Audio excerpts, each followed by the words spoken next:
Assalamualaikum warahmatullahi wabarakatuh. Selamat datang dalam dialog Smart Governance. Pada kesempatan ini, kita akan membahas tema Good Practice versus Bad Practice dalam mewujudkan Smart Governance. Smart Governance merupakan bagian penting dalam reformasi birokrasi yang menekankan transparansi, akuntabilitas, inovasi, serta pelayanan publik yang berkualitas. Hari ini, kita akan berdiskusi bersama 5 narasumber dari berbagai bidang keilmuan untuk melihat contoh praktik baik dan praktik yang perlu diperbaiki dalam tata kelola organisasi, khususnya di instansi kampus. Untuk memulai diskusi ini, izinkan saya memperkenalkan diri. Saya sebagai moderator, Hertano Palinasi Payung, dari Prodi S2 Agronomi, Fakultas Pertanian, Universitas Lambung Mangkurat. Dan di sini ada rekan saya sebagai narasumber pertama, Ibu Siti Umira, dari Politeknik Bengkalis, dari dosen teknik mesin. Dan narasumber kedua kita ada Pak Opik dari Pendidikan Biologi Universitas Lambung Mangkurat. Dan narasumber ketiga kita ada Pak Wirawan Nurhadi dari Fakultas Kehutanan Universitas Lambung Mangkurat. Dan ada juga panelis kita yang hadir bersama kita di sini, Bapak Rian dari Pendidikan Jasmani Universitas Lambung Mangkurat. Untuk memulai diskusi ini, saya akan mempersilahkan kepada panelis diskusi kita hari ini, kepada Bapak Rian. Kami persilahkan waktu dan tempatnya. Terima kasih Ibu Moderator, Ibu Herta. Untuk mengawali diskusi ini, izinkan saya sedikit membahas atau mempertanyakan terkait konsep smart governance di instansi Ibu Bapak sekalian. Kita sudah mengetahui bahwa banyak instansi pemerintah termasuk kampus-kampus di Indonesia ini sudah menerapkan smart governance seperti digitalisasi layanan publik, transformasi informasi, serta peningkatan pelayanan ke masyarakat. Namun, di sisi lain, ini masih terdapat beberapa praktik yang belum sesuai dengan prinsip tata kelola yang baik. Nah, saya ingin bertanyakan kepada Ibu Siti Umira, selaku dosen di Universitas Bengkalis, selaku dosen di Politeknik Bengkalis ini, kira-kira contoh good practice apa yang berhasil diterapkan di instansi Ibu? Baik, Bapak, kepada Pak Rian, terima kasih. Saya izin menjawab ya, Pak. Saya dari Politeknik Negeri Bengkalis. Nah, jadi selama saya di Politeknik Negeri Bengkalis, salah satu good practice ya, dalam pelayanan itu yaitu penerapan layanan administrasi berbasis digital bagi mahasiswa itu, Pak. Nah, contohnya itu seperti pengajuan surat aktif kuliah atau surat keterangan secara online melalui sistem informasi kampus. Nah, dengan sistem ini juga mahasiswa itu tidak perlu datang lagi ke kantor administrasi, sehingga pelayanannya itu menjadi lebih cepat, transparan, dan efisien. Nah, selain itu juga informasi layanan juga dapat disediakan melalui website atau media digital kampus sehingga prosedur dan persyaratannya itu lebih jelas. Nah, di sistem di kampus kami itu dia menggunakan itu namanya sistem siakat. Nah, di situ juga tidak hanya layanan, tapi proses pembelajaran juga menggunakan itu. Dan ada namanya Erling untuk sebagai perkuliahan, begitu Pak. Oke, terima kasih Bu Siti. Bahkan kita sudah mendapat informasi dari Politeknik Bengkalis yang sudah menerapkan good practice pada smart governance. Kemudian kalau untuk di Universitas Lambung Mangkurat sendiri, gimana good practice yang sudah diterapkan? Mungkin Pak Opik bisa memberikan penjelasannya terkait good practice di Universitas Lambung Mangkurat. Baik, terima kasih Pak Rian untuk pertanyaannya. Saya dari Universitas Lambung Mangkurat akan menyampaikan bagaimana implementasi good practice terkait dengan Smart ASN. Jadi kalau dari kami di Universitas Lambung Mangkurat, tentu seperti yang disampaikan oleh Bu Siti Umira tadi, kami juga telah menerapkan digitalisasi layanan untuk mahasiswa dan juga dosen. Contohnya misalkan dengan penggunaan sistem siakat untuk KRS mahasiswa, kemudian konsultasi akademik, dan lain sebagainya.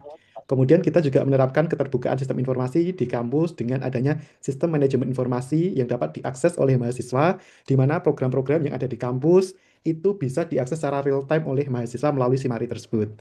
Kemudian juga terdapat keterbukaan informasi melalui website kampus terkait dengan update berita-berita maupun kebijakan-kebijakan kampus yang dapat diakses tidak hanya oleh mahasiswa, tetapi juga oleh orang tua mahasiswa dan juga masyarakat umum.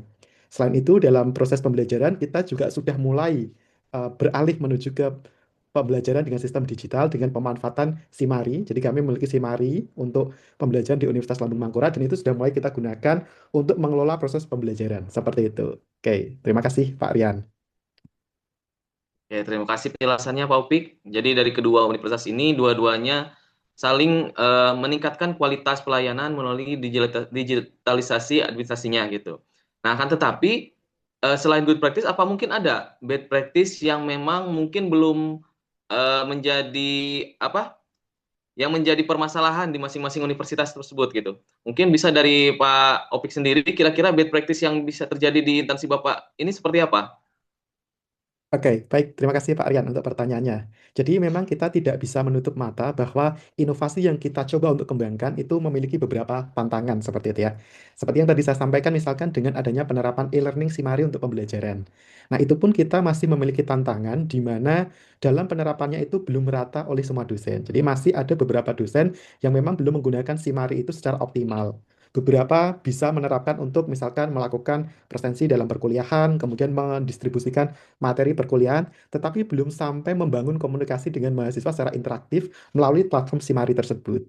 Kemudian juga proses asesmen di beberapa dosen memang belum sepenuhnya terintegrasi dengan sistem digital di Simari, serta pemanfaatan Simari untuk pembelajaran itu masih perlu banyak ditingkatkan lagi. Nah, ini tentu menjadi catatan kita di dalam digitalisasi proses layanan tersebut, supaya nanti kualitas pembelajaran juga lebih meningkat.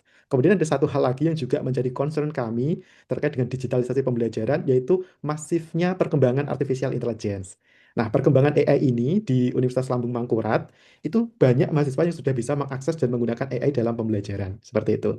Akan tetapi kendala kami adalah adaptasi yang dilakukan oleh dosen dalam merencanakan pembelajaran, misalkan bagaimana mengintegrasikan AI dalam pembelajaran, bagaimana pedoman penggunaan AI dalam pembelajaran, itu masih belum tersedia. Sehingga itu menjadi tantangan kami bagaimana supaya layanan akademik ini, terutama dalam proses pembelajaran, itu bisa kita buat lebih inovatif dengan tadi ya terdigitalisasi, terlebih lagi bisa terintegrasi dengan AI, tapi tanpa menurunkan integritas akademiknya. Nah, mungkin itu salah satu catatan kami terkait dengan bad practice yang perlu kita berikan concern lebih, Pak Rian. Terima kasih. Ya, terima kasih. Kalau untuk di Politeknik Bengkalis sendiri, Bu Siti, apa yang menjadi permasalahan selama ini yang menjadikan bad practice pada instansi Ibu? Kira-kira mungkin bisa dijelaskan lebih lanjut, Ibu? Baik, Bapak, terima kasih. Nah, jadi untuk bad practice-nya itu juga saya masih menyinggung soal pelayanan ya, Pak. Nah, namun itu dalam praktiknya itu ya mengenai beberapa bad practice dalam pelayanan administrasi itu misalnya proses pelayanan yang masih dilakukan secara manual dan membutuhkan waktu yang cukup lama sehingga mahasiswa itu kadang harus datang beberapa kali hanya untuk mengurus satu dokumen.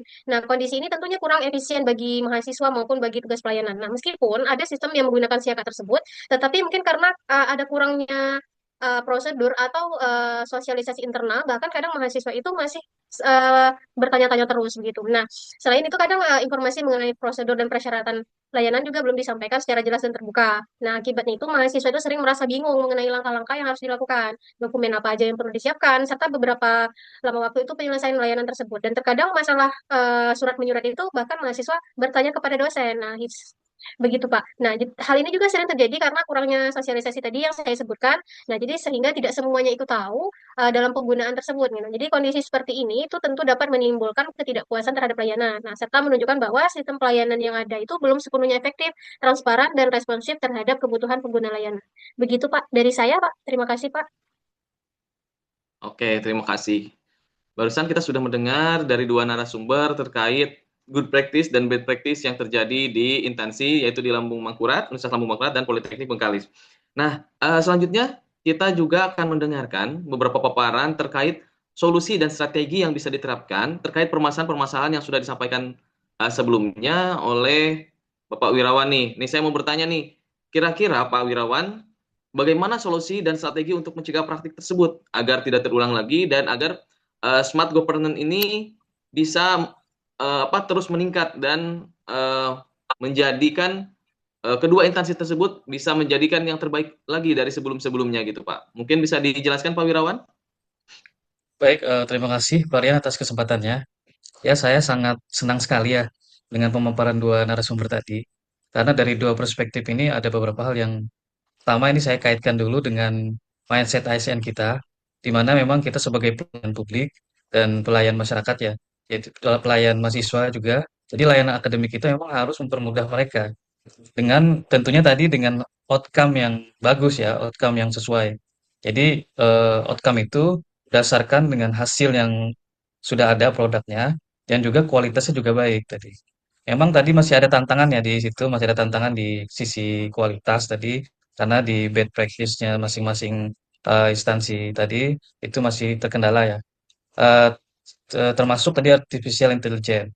Jadi bagaimana kita bisa membuat panduan solusinya ya, membuat panduan dari pihak dari rektorat misalnya atau dari bagian akademik membuat panduan AI itu eh, apa sih batasannya? Berapa persen sih yang dipublikkan dan berapa persen yang tidak gitu ya.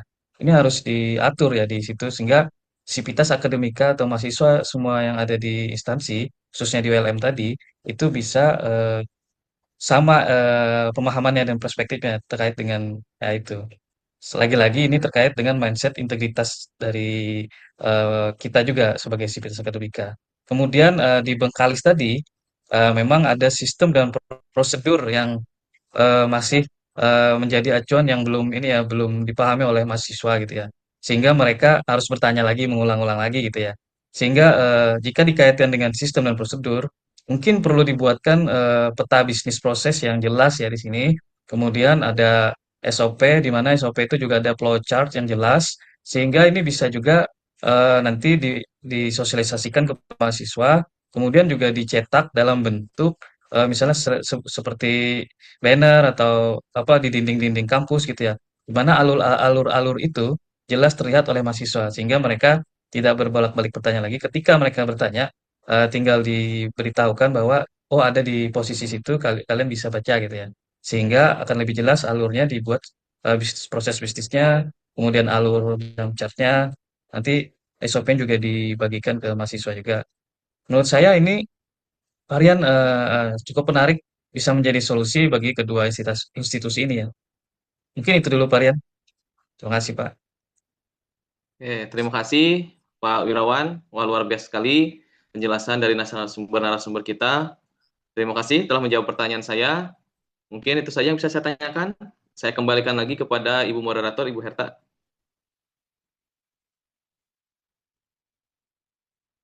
Baik, terima kasih Pak Rian. Terima kasih sudah memandu sebagai panelis di acara podcast kita hari ini.